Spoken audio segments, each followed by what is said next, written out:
তা হচ্ছে রাষ্ট্রপতি নির্বাচনটা বিদ্যমান পদ্ধতিতে বর্তমানে সংবিধানে যেভাবে আছে সংসদ সদস্যগণ নির্বাচন করবেন। আপনারা যদি দয়া করে একটু আলাপ কমানো, সেই হিসাবে আমাদের প্রস্তাব আছে।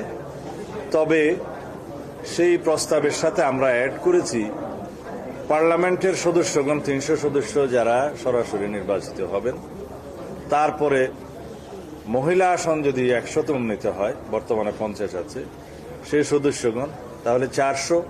আর যদি দ্বিকক্ষ বিশিষ্ট পার্লামেন্টে স্থাপিত হয়, সেটার নাম সিনেট দেয়া হয়েছে, পরবর্তীতে সেই নাম ফাইনালি কি দাঁড়াবে সেটা এখনো জানি না।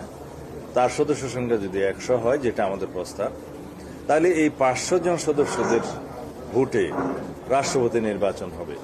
এখানে একটি আইডিয়া এসছে যে তাদের ভোটটা কি ওপেন হবে নাকি গোপন হবে।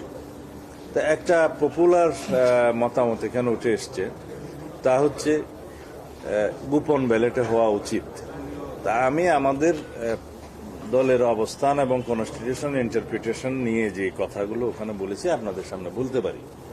যেহেতু আর্টিকেল 70-তে আমরা ওপেন করে দিয়েছি, কয়েকটা বিষয় বাদে বাকি সব বিষয় পার্লামেন্টের সদস্যগণ স্বাধীনভাবে ভোট দিতে পারবেন, দলের বিপক্ষেও আলোচনা করতে পারবেন, অবস্থান নিতে পারবেন। সেখানে আমাদের 4টা বিষয় আছে। একটা হচ্ছে আস্থা ভোট, অর্থ বিল, সংবিধান সংশোধন বিল এবং জাতীয় নিরাপত্তা সংক্রান্ত এই বিষয়গুলো বাদ দিলে বাকি সর্ব বিষয়ে সংসদ সদস্যগণ স্বাধীন থাকবেন। তাহলে এই ক্ষেত্রেও তো সংসদ সদস্যগণ স্বাধীন।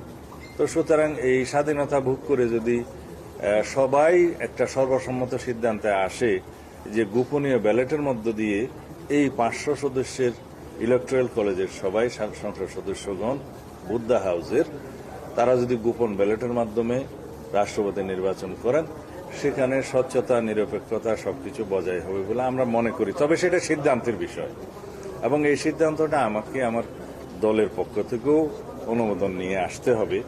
যদিও কনস্টিটিউশনালি এটা মোটামুটি একটা গ্রহণযোগ্য সিদ্ধান্তের মতো হয়ে যায়, যেহেতু আমাদের আর্টিকেল 70-তে এটা ওপেন করা আছে।